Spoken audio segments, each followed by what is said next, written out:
Maintenant, Formule 2. Est-ce que vous avez regardé la Formule 2 à Bakou, de ce qui s'est passé?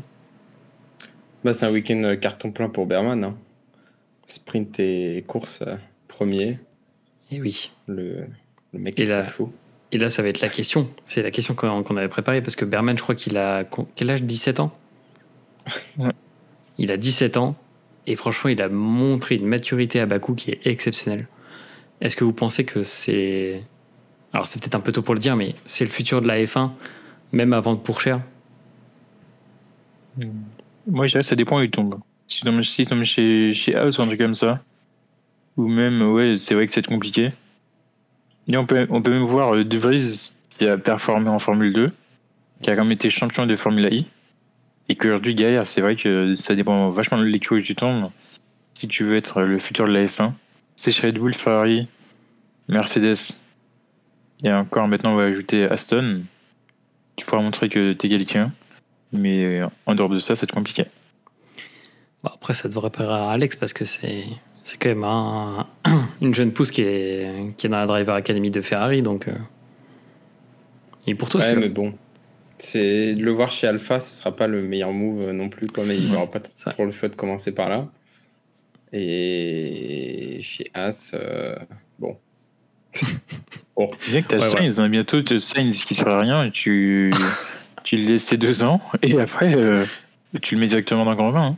Sainz, il va aller en IndyCar, c'est ça? C'est ce que tu es en train de nous dire? Sainz va finir en Formula I, en fin de peloton de la Formula I. Il va au WEC, il va avec Giovinazzi, mais dans l'autre monoplace, ça fait pareil. C'est vrai. Ouais, c'est vrai qu'il y a ça. donc voilà, non. Mais le fil conducteur un peu de cet épisode, qui on voit aussi aux premières places, Prema Racing. Et quand on vous dit qu'il y a des écuries qui sont assez transverses, enfin des teams assez transverses, Prema en est le parfait exemple, et aussi avec un Grand Prix, mais là c'est plus côté Formula. Qu'est-ce que j'avais en stock? Du coup, au niveau du classement, on a Théo Pourchaire qui a repris la tête devant Vesti Iwasa. Iwasa a un week-end terrible, il a rien fait.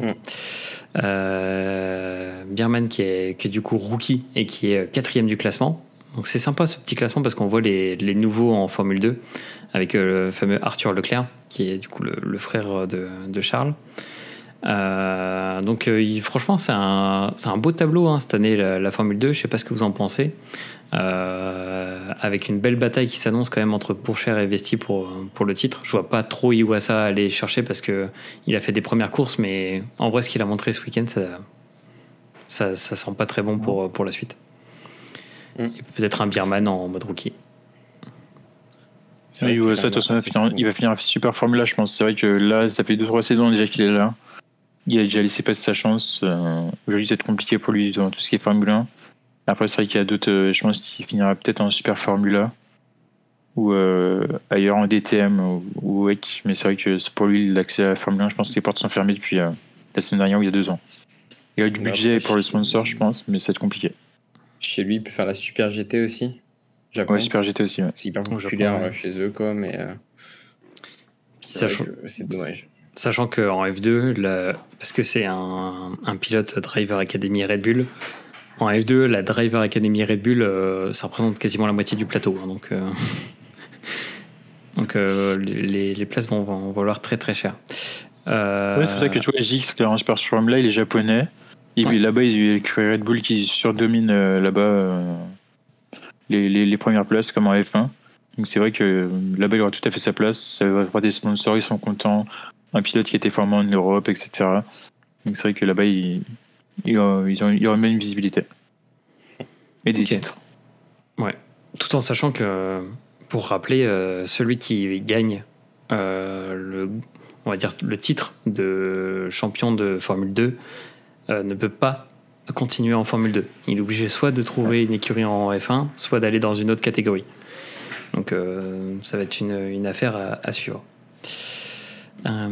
Très bien messieurs, du coup on va passer maintenant à Bakou, un fameux Grand Prix de Bakou qui s'est déroulé du coup ce week-end avec un format un peu spécial. On en parlait lors de l'épisode précédent, mais en format sprint assez particulier parce qu'il y a eu des qualifications pour le sprint et il y a eu des qualifications pour la course principale. un peu comme ce qui peut se passer aussi en MotoGP. Et avec une seule séance d'essai libre. Donc bon, on va dire que le circuit aussi le permet. C'est que c'est pas un circuit hyper pénalisant si jamais on fait pas de nombreux essais. Mais c'était intéressant à voir. Qu'est-ce que vous avez pensé, vous, pour introduire ce débrief du Grand Prix de Bakou? Qu'est-ce que vous avez pensé de ce format? Est-ce que c'est un format que vous avez apprécié? Est-ce que c'est quelque chose que vous pensez que c'est bien de le réitérer? Ou est-ce que vous voulez revenir un peu à l'ancienne formule? Moi, je reviendrai à l'ancienne formule. Je sais plus, c'était Gasly, il me semble, où la voiture a pris feu au bout de 10 minutes, même pas. Donc en fait, en sachant que tu n'as un seul essai libre, rien que déjà au bout de 10 minutes, ta voiture lâche, bon bah c'est fini. Tu peux même pas tester tes pneus, que ce soit soft ou medium. Et donc c'est un petit peu dommage. Et surtout si au côté midfield ça arrive, bah, du coup ça laisse moins de chance, ça laisse moins de fun, j'ai envie de dire, par rapport au top, qui eux, bon, on sait que Ferrari ou Red Bull, il n'y aurait pas de mal à remonter. Après, j'ai trouvé ça intéressant quand même sur la sprint de imposer les médiums en Q1 et Q2, enfin en P1 et P2, et juste pour la dernière d'imposer les softs. Donc ça montre vraiment, en fait, bah voilà, là on est tous à pneus égaux, on va dire, et la partie médium, il y en a qui aiment beaucoup moins que la partie soft. Et c'est là où on voit vraiment Verstappen un petit peu en difficulté, ouais, surtout sur la monoplace du week-end. Hein. Mais c'est différent parce que les pilotes sont habitués à économiser les pneus en médium. Là, ils doivent taper dedans en se disant bon, bah allez, on y va. Et c'est du médium, c'est pas comme du soft, donc tu peux pas faire les mêmes temps que tu pourrais faire en qualification. Donc je trouvais ça intéressant quand même. Mais après, faire une qualification un vendredi pour la course de dimanche, ça fait trop tôt. Je pense que vous serez d'accord, hein, je laisserai Yo-Yo réagir là-dessus, mais ça fait vraiment trop tôt, quoi. Ça ne laisse pas profiter, j'ai envie de dire. Et après avoir une sprint, bon, bah, on est habitué, mais avoir une qualification pour la sprint, et ensuite la sprint, et ensuite la course, ça fait un petit peu spectacle, quoi. Comme en MotoGP, ça me fait peur, moi, derrière, mais voilà. Ouais, je suis d'accord avec toi. Pour moi, c'est pareil. C'est vrai que l'ancien format était mieux. Déjà, on parlait des jeunes il y a quelques minutes. Et aujourd'hui, ce qui permettait aux jeunes de s'exprimer également F1, c'est de faire les essais libres 1 et 2.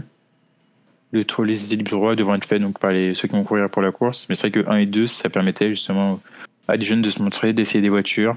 Et puis, c'est un petit peu une petite récompense parce que ces jeunes-là, ils vont sur simulateur toute l'année. Et c'est une concrétisation de devoir tester la voiture en vrai que toi, tu as développé avec le team.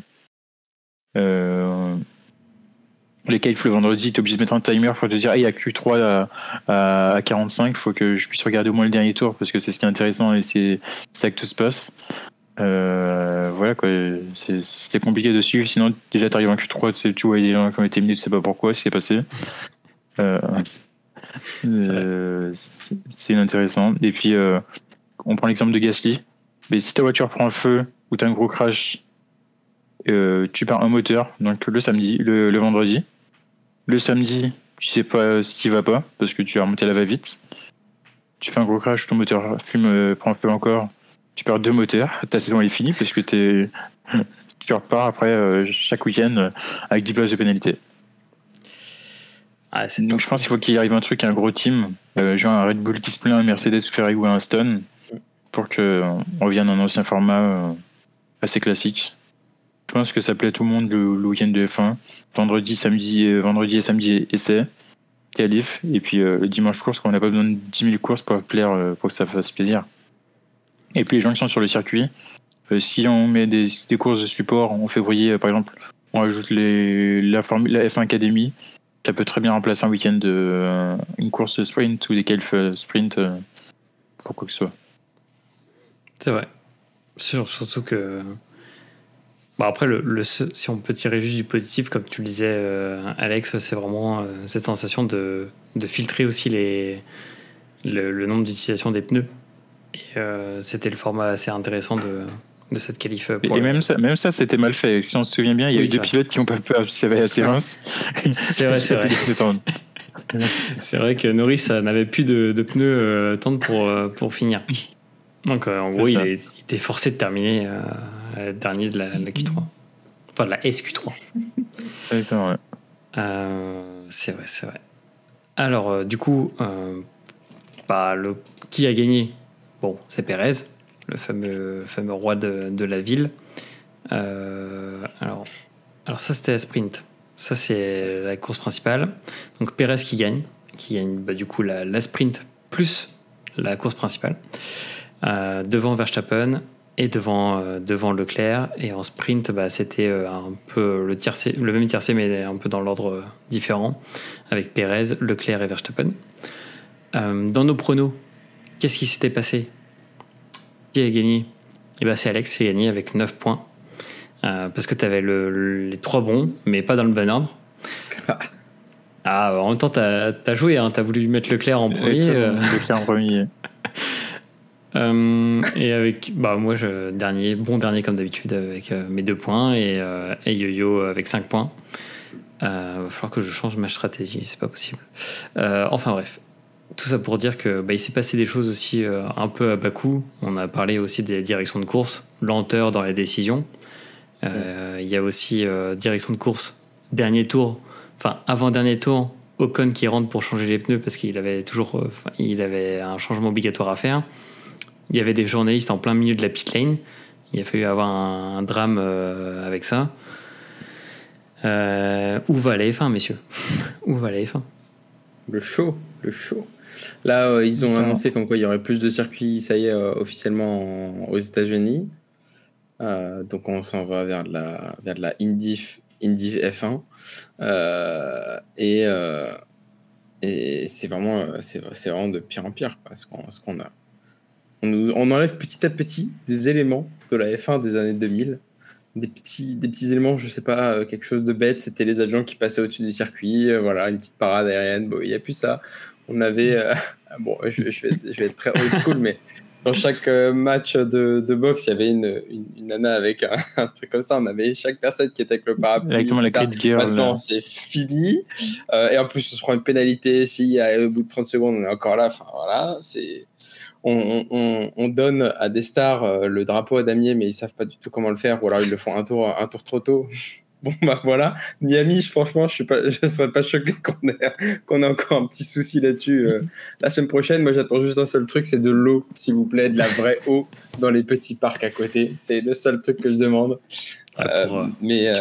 Tu peux rappeler pourquoi à nos éditeurs? La fameuse eau. Écoutez, chers auditeurs, chères auditrices, si la semaine prochaine vous regardez le Grand Prix de Miami, vous allez voir que avec le magnifique survol en hélicoptère, on a des espèces en fait de bateaux, des yachts qui sont placés en dehors du circuit. Et en fait, ils n'ont pas mis de l'eau pour faire en sorte que le bateau flotte. En fait, ils ont juste mis un parterre en forme d'eau pour faire croire qu'il y a de l'eau et que voilà, les gens peuvent se baigner dedans, sauf qu'en fait c'est du fake. Vraiment, voilà, le show à la Miami. Donc ça promet pour cette année. Merci Nico pour ceux qui sont sur les lives et qui sont sur YouTube. Voilà, c'est un revêtement au sol couleur bleue, couleur eau, mais qui ne le fait pas du tout là-bas. Donc voilà. Et si tu peux même montrer aussi la livrée Red Bull. Je pense que ça peut être drôle. En attendant, pour ceux qui savent un peu comment se situe Miami, il y a la plage quand même à côté à Miami Beach. Il y a tous les ports de croisière. Donc même si on est un peu écolo, on peut aller prendre de l'eau et se vaser dans une piscine, quoi. Il n'y a pas besoin de prendre de l'eau artificielle ou pomper l'eau. Je pense que ça revient plus. C'est moins écologique de faire un revêtement couleur bleue dégueulasse que tu vas jeter à la fin du week-end et chercher de l'eau que tu vas. Et après, Ricardo peut faire un petit plongeon à la fin dedans. Pour ceux qui ont. Comme à Monaco, quoi. Mais pas... non. C'était pas ça. Ça promet. Bon, c'était sur Insta, la livrée. Ah ouais, faudrait que je la retrouve. Tu l'as. Ouais. Non. Je crois pas que c'était celle-ci. Hein. Oui, c'est celle-ci. Ouais, si. Un peu 19. Ouais. Ok. Je crois que c'était un autre format. En tout cas, ça promet pour cette course. Bon, on va repasser. On part sur de la décadence de la team Formule 1 quand même. C'est de pire en pire. On prie du fond du cœur pour que Pirelli parte aussi l'année prochaine, vu qu'il y a l'appel d'offres qui a été lancé. Mais je pense qu'il y a un trop gros chèque encore qui est sur le tapis, quoi. Je sais pas si vous avez su, mais c'est pas le parti Michelin a dit que eux c'était mort. Parce que ce qu'ils veulent, c'est développer des pneus qui sont comme à quoi sert justement le but de la course automobile de la F1, des choses qui serviront dans le futur pour nos voitures. Et Pirelli, eux, c'est du show. La FIA, ce qu'ils veulent, c'est du show. Donc des pneus qui se dégradent rapidement, plutôt que de miser sur des voitures sûrement performantes. Et là, tu fais la transition toute parfaite aussi pour. On parlait des années 2000, mais est-ce que c'est aussi le retour avec une écurie qui est au centre de tout et des écuries qui vont batailler derrière pour essayer d'exister et aussi essayer d'avoir un minimum de gloire, parce qu'aujourd'hui on peut dire que les 2 premières places elles sont bouclées. Tu peux espérer la 3e au niveau pilote. Qu'est-ce qui va se passer pour la F1 ? Est-ce qu'on va revenir à un phénomène où, comme dans les années 2000 quand Ferrari dominait tout, on va être obligé de sortir une règle un peu du chapeau pour essayer de favoriser les autres teams, ou d'aider les autres teams à revenir sur Red Bull, sachant que là, ce qui fait la différence, et on peut le voir à différents graphiques, c'est que Red Bull, déjà, ils ont craqué le game du DRS. Quand le DRS est activé, c'est une machine de guerre. Et ils ont craqué plusieurs autres choses, avec notamment Adrian Newey qui est revenu pour cette saison sur le design, il a tout piloté, etc. Et là, on voit qu'il a craqué la voiture, quoi. Est-ce que vous pensez qu'on est vraiment revenu un peu à ces années-là, où il y a une écurie qui va tout dominer sur 4-5 ans ? En fait, tu peux me dire, pas forcément les années 2000, mais les années déjà 2017, même avant, oui. 2016, toute la domination Mercedes.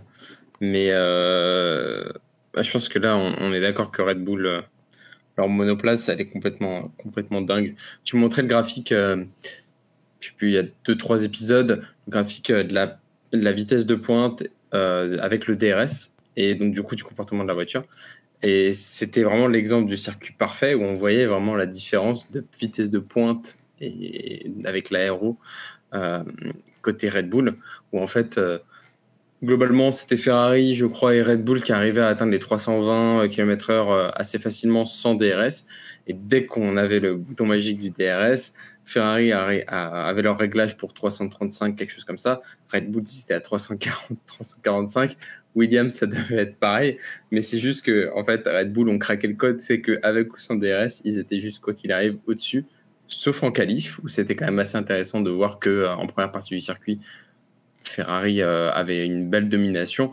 Mais globalement, on a la même monoplace Red Bull que l'année dernière, qui est vraiment une monoplace qui nous fait penser à la Mercedes d'il y a 3 ans, qui était imprenable et qui prenait des virages à des vitesses folles, vitesse de pointe qui était complètement délirante et qui était vraiment au-dessus du lot, quoi. Donc c'est vrai qu'on a un petit peu peur. Enfin, moi, j'ai peur que ce soit ça encore l'année prochaine. On attendait le grand retour de Mercedes pour venir contrer un petit peu restopper un petit peu le côté Red Bull en disant non, nous on va regagner encore un titre. Finalement, pas du tout, quoi. On est vraiment sur une dominance complète Red Bull. Toi, Hugo, t'en penses quoi ?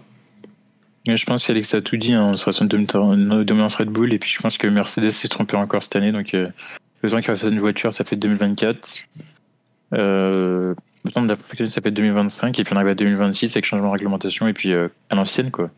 On va limiter la Red Bull dans la réglementation, et on va retrouver un Mercedes ou un Ferrari, un leader en 2-3 années, et puis réglementation technique, niveau aéro, tout ça. On est dans le cercle de la F1 qui a évolué comme ça, et qu'on a toujours tout connu. Le seul truc, c'est que la Red Bull a vraiment beaucoup d'avance sur les autres, contrairement aux autres écuries à l'époque, même Mercedes, où certes, t'avais la différence, mais tu sais qu'un ou deux Grands Prix, tu pouvais jouer égal avec eux et avoir des batailles, alors que là, tu sais qu'il y en a un qui se crache, que les deux se crachent, qu'il y a une pénalité, qu'il y a quelque chose qui arrive à leur voiture, parce que sinon, c'est la balade. Tu les vois, ils sont tranquilles, ils roulent. Ils n'ont pas besoin de mettre de gap avec qui que ce soit, parce que tu sais qu'ils savent que dès qu'ils accélèrent, il n'y a personne qui suit. En fait, il Ouais, faudrait remettre une règle qui équilibre un peu les choses, tu vois. Dans les années 2000, ils avaient tous les mêmes pneus qui étaient des pneus durs, Michelin, on s'en souvient tous, où là, en fait, effectivement, tu n'avais pas le choix. Donc, tu faisais une voiture qui était plus rapide que les autres, certes, ok, mais il fallait que le pneu tienne aussi sur toute la durée de la course, ou alors des fois, tu avais une dégradation qui était plus importante, d'autres qui étaient plus dans le... Bah, en plus, surtout, comme tu es plus rapide, tu freines beaucoup plus fort, donc aussi, là, c'est problématique. Donc, tu avais une sorte d'équilibre qui se faisait, tu avais le pilotage aussi, le savoir-faire du pilote, on avait... Fernando Alonso qui avait sa fameuse technique de vraiment, en virage, tourner le volant à 90 d'un coup pour brusquer, j'ai envie de dire, la voiture. Et en fait, il gagnait vraiment quelques petits dixièmes précieux. C'était son astuce, mais ça marchait vraiment complètement. Ça marchait vraiment là-dessus. Il y avait Ayrton Senna à l'époque qui faisait des petits coups de gaz en virage. C'était la petite technique Senna, ce qui faisait qu'il gagnait aussi pas mal de temps. Là, aujourd'hui, en fait, Et en l'essence termes aussi. ouais. On T'as sait fait, qu'il y a l'essence aussi. Il y avait l'essence et aussi à l'époque l'essence, où tout tu à avais fait, une vraie et l'essence stratégie. aussi. Là aujourd'hui les pneus c'est pas ce qu'ils font. Hier Ocon il fait toute la course avec un seul type de pneu. Alors que t'en as un qui fait ça le week-end prochain, le pneu il explose. Ouais. On ne sait pas sur quel pied danser à ce niveau-là. Ouais, il faudrait quelque chose qui équilibre en fait, pour te dire en fait, comme en F2, j'ai envie de dire, t'as à peu près les mêmes monoplaces, et puis bon bah allez-y quoi. Mais justement, est-ce que la question qu'on peut se poser, c'est est-ce que c'est pas aussi trop parfait aujourd'hui? Genre, on cherche tellement la perfection partout qu'en gros, il y a plus la place un peu au fun. Et je suis désolé, mais celui qui nous vend quand même du fun, c'est Alonso. Donc c'est un ancien qui nous vend du fun depuis le début de saison. Hier, pour ceux qui n'ont pas suivi le Grand Prix, il a dit on se calme les gars. Et il a refait un peu la stratégie de tout le monde, de toute l'équipe d'Aston Martin, où il a dit attends, je vois que Lewis est en train de dégrader ses pneus, il va rentrer dans 3 tours parce que ses pneus sont morts. Qu'est-ce qui s'est passé? Lewis est rentré et il a dit bon bah c'est bon, là on peut lâcher les gaz. Et après qu'est-ce qu'il dit en pleine course? Je crois que j'ai trouvé le schéma parfait pour mes freins, envoyer le truc à Lens, à Stroll, pour qu'il copie, ça se trouve il gagnera en efficacité. Mais c'est ça le fun, tu vois. Et Et est-ce surtout, qu'on est... c'est pas du tout du Alonso quoi. Ah oui. Non. Ah oui, aider son coéquipier, c'est vrai que c'est pas du Alonso Ouais, du sûr. tout. Mais... C'est peut-être sa relation avec Taylor Swift qui l'embellit ou quelque chose comme ça quoi. Non, mais est-ce qu'on voilà, on n'est pas dans quelque chose où on va s'émerveiller pour le moindre petit truc qui se passait avant, enfin qui pouvait se passer dans les années précédentes, et pas en fait ce manque de fun qu'il peut y avoir sur les GP, où en fait toutes les teams essayent d'avoir la meilleure stratégie. C'est ce qui fait aussi la F1, hein, tout le monde recherche ça. Mais est-ce qu'il manque pas en fait ce petit côté de folie où, comme tu disais aussi, c'est certain équilibre entre tout le monde, ce qui fait qu'en gros, quand t'as quelqu'un qui écrase tout le paddock, t'as plus trop envie de te battre, quoi. Ouais. C'est pas plaisant. Bah, comme le disait Hugo juste avant de démarrer le live, il s'est même endormi tellement, effectivement, Exactement. on s'embête quoi. Non, mais Je pense que si on prend les tableaux qui ont les teams, les simulations, à 2-3 places près, on tombe pile sur la course avec le classement des pilotes exact. c'est vrai. C'est vrai. Après les voitures parfaites, dans tout cas, il faut les voitures parfaites, parce que c'est ce qui fait vendre Ferrari, c'est Ferrari, Aston, c'est Aston. C'est les fonctionnalités qu'il y a sur les voitures F1 et les voitures en endurance. Sinon, t'as toujours le même Ferrari, et les riches ne vont pas acheter de Ferrari ou d'Aston, quoi. Donc, compliqué. Mais est-ce que du coup, ça c'est un sujet qu'on s'était déjà posé dans les épisodes précédents. Est-ce que en fait l'innovation a été bridée aussi par la volonté d'avoir du show par les promoteurs américains? Est-ce qu'on ne peut pas revenir aussi à une culture de la F1 où tu es dans l'innovation perpétuelle pour avoir des nouveaux systèmes et prendre des risques? On pense au fameux DAS de Mercedes où tu tirais le volant pour aligner un peu les roues. Il y avait des systèmes aussi sur le DRS qui avaient été pensés pour améliorer l'efficacité du DRS. Enfin, Je vais te dire aussi, c'est pas rare, mais on a eu ça en début d'année. Ferrari, avec leur espèce de carbone qui popait en vitesse de pointe et qui a été tout de suite bridé en mode « Oh non, non, faut pas que ce soit autorisé. » En fait, ça, c'est de l'innovation. C'est comme à l'époque où il y avait une monoplace quand même qui avait 6 roues. Bon, bah, il fallait quand même le faire, ça. Ouais, Fallait oser, hein. Ça, c'était fort, ça. Mais la F1 a toujours été le précurseur de certaines innovations. On passe notamment à ce qu'il y a eu sur l'ABS, sur l'ESP pour les voitures de série. C'est venu au fur et à mesure de la F1 parce qu'ils ont travaillé sur ces systèmes-là.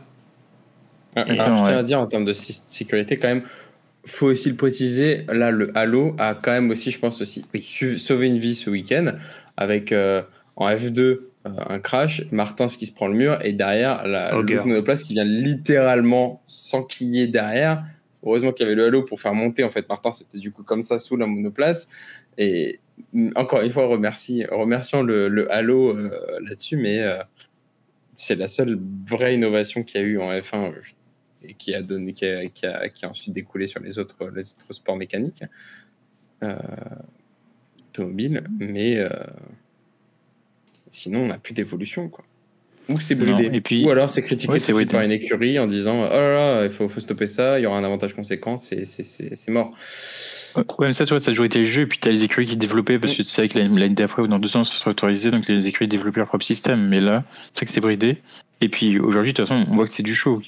À l'époque, je pense que déjà, on regarde les circuits, ça fait pas rêver. On va dire, bon, bah, ta voiture, elle était testée à 340 km/h sur Bakou, alors que tu dis la même chose à Manicourt. Manicourt, ça pèse plus qu'un Bakou où tu sais même pas où c'est et tu t'en fous totalement. Ouais, non mais c'est vrai. Bon, en tout cas, je pense que c'est un sujet qui va revenir au fil de la saison et aussi on verra comment ça se passe. Petit point de data, parce que c'est aussi un peu la nouveauté de cette saison, avec le compte F1 Data Analysis. Et en fait, il y avait un truc intéressant que j'avais vu ce week-end, c'est vraiment un peu ces creux qu'on voit. Donc en fait, pour ceux qui sont sur le live ou sur YouTube, bah, vous avez en fait le gap entre le pire tour et le meilleur tour. Et la zone bleue, bah, c'est la moyenne où se situe le pilote. Et en fait, bah, on voit que Verstappen et Perez sont quasiment similaires tout le temps. Ça, c'est une constante sur n'importe quel circuit. Et on voit qu'il y a un gap entre les top teams et ce qu'il y a après, parce que là il y a vraiment des gaps énormes entre les meilleurs temps et les moins bons temps, avec aussi Russell qui a chaussé les softs en fin de course pour aller chercher le meilleur temps, donc on voit que c'est son gap qui est ici, donc c'est assez énorme. Mais en tout cas si on voit après sur la courbe, en fait on voit que c'est fou, mais Red Bull c'est constant de fou, quoi. Il y a Leclerc qui est assez intéressant aussi dans ça. C'est qu'en gros, il performe assez bien. Et puis, en fait, si on analyse les courbes sur les fins de course, vous avez une courbe verte qui descend tout le temps. C'est celle de Alonso. Et Alonso est en rythme, est tellement serein, tellement constant, qu'il va chercher à la fin, sur les 10 derniers tours, il va chercher des Verstappen et des Perez en rythme de course. Le meilleur tour hier, il le fait. Oui, c'est vrai qu'il le bat au fur et à mesure. Mais est-ce que c'est pas aussi lui qui a peut-être les clés pour aller un peu titiller ceux de devant? Je pense que justement ta courbe elle montre que justement la voiture n'est pas faite, ne peut pas fonctionner à la durée, tu vois. Ouais. Certes, il peut le faire justement il le fait progressivement. Il attend que la voiture soit optimale, qu'il n'ait pas beaucoup d'essence, et les pneus soient dégradés comme il faut. Et puis je pense que la puissance moteur allouée au début de la course et à la fin n'est pas la même également. Donc il y a ça qui joue. D'ailleurs, son meilleur temps, il va le chercher, mais quasiment dans les 3 derniers tours, avant que Russell le batte. Mais c'est lui qui arrive à chercher le meilleur temps à vide, avec des pneus qui sont bien gérés. Parce que je sais pas si je pense qu'on n'a pas les temps, mais on voit qu'il est assez stable sur les derniers tours, quoi. Ouais, c'est ça. Enfin, sa courbe, elle est ici. Et en fait, ça. Exactement, ouais. Les derniers tours, c'est monstrueux. C'est ça. Mais t'as aussi un petit truc intéressant, c'est qu'en fait, Red Bull, ils sont en totale gestion. Tu vois que là, en fait, ils vont creuser un écart au départ. Ils vont tout mettre sur ce gap-là. Là, ils vont essayer d'écraser leurs adversaires sur le 15e, 16e tour. Et après, tu as une phase de restabilisation où, en gros, c'est bon, on a fait le creux. Et du coup, maintenant, on est en gestion. Ça rappelle un peu ce que faisait, je trouve, ce que faisait Mercedes dans les grandes années, où du coup, t'écrases tout le monde dès le départ, quitte à avoir limite 30 secondes d'avance, et après, t'es en gestion. Mais le but, je pense, c'est de vraiment être en sécurité pour l'avitaillement. Je sais pas ce qu'Alex allait penser, mais pour moi, en tout cas, c'est vraiment l'objectif de Red Bull et Mercedes à l'époque, c'est être tranquille pour ravitailler, faire limite un ravitaillement gratuit, ou anticiper une virtual safety car. Et après, être tranquille, tout le reste de la course, s'il n'y a rien qui se passe. Ouais, tu l'as bien dit. Hein, je pense que c'est une stratégie qui marche plutôt bien. Là où Ferrari espère s'arrêter plus tôt parce qu'ils n'arrivent pas vraiment à juger la dégradation des pneus. Après, il faut le dire aussi, tu as les pilotes expérimentés. Un Lewis, il le sait très bien. Lui aussi, Lewis, il est capable de faire de nombreux tours avec les mêmes pneus qui sont dégradés ou non. Et il fait à peu près les mêmes temps. Et il tient beaucoup plus longtemps qu'un... je vais prendre l'exemple de Pérez aussi là-dessus, qui tient beaucoup moins longtemps là-dessus sur ses pneus. Donc, c'est deux stratégies différentes. Mais de toute façon, tu le vois au bout de 3 tours, quand Verstappen il part premier, il bombarde les 5, même 3 à 5 premiers tours, il bombarde, il essaie de créer le plus de distance pour après avoir son rythme et être tranquille, quoi. Totalement. Bon, du coup, avec tout ça, on peut faire un petit récapitulatif. Du coup, qu'est-ce qui se passe après Bakou ? Eh ben, en fait, tout simplement, il y a le classement ici des pilotes. Verstappen premier, 93 points. Pérez qui revient très fort grâce à Bakou derrière Verstappen. Notre brave Fernando, troisième, 60 points. Il est là. Hein. Lewis, on l'entend pas trop, mais il est quand même quatrième. Les deux Ferrari, Russell, Stroll, Norris et Hülkenberg. Et qu'est-ce que ça donne aussi au niveau des teams ? Vous avez Red Bull 180 points, avec Aston Martin derrière 87, Mercedes 76, Ferrari 62. Et je ne parle pas de Williams qui ferme la marche avec le point d'Albon. Alors j'ai vu une stat intéressante ce matin. Si on prend toutes les équipes réunies à partir de McLaren, on additionne tous leurs points. Ils ont tous moins de points réunis que Ferrari, Mercedes, Aston et Red Bull. Ouais, mais c'est équilibré aussi... maintenant. Hein. Faut pas oublier que c'est maintenant la Formule 1 est équilibrée, les amis. Exactement, ouais. Ouais, mais elle est équilibrée là, quoi. Elle est équilibrée entre McLaren et Williams, et après elle est équilibrée entre Aston et Ferrari, et après il y a Red Bull, quoi. 180 points, c'est insolent. C'est monstrueux. C'est double d'Aston. Tu prends Aston et Mercedes, ils n'ont pas 180 points réunis non plus. Hein. Ouais, c'est vrai. C'est monstrueux. Bon, après, la saison est longue, comme on dit. Hein. Malheureusement, la saison est longue. Essaye de donner de l'entrain. Bon, du coup, prenons l'avion. Nous partons d'Azerbaïdjan à l'autre bout de la planète pour aller à Miami, ce qui paraît logique en une semaine. Qu'est-ce qui va se passer ? Donc là, je suis bien dans notre temps, dans notre fuseau horaire. C'est que ça va être surtout de nuit pour nous. Donc, en fait, les essais qui vont commencer vendredi. Donc, à suivre à partir de 20h30. Les essais 2 qui vont se finir à 1h du matin. Le samedi, vous allez suivre les essais 3. Les qualifications à 22h, entre 22 et 23h. Et dimanche, 21h30. Pour le Grand Prix.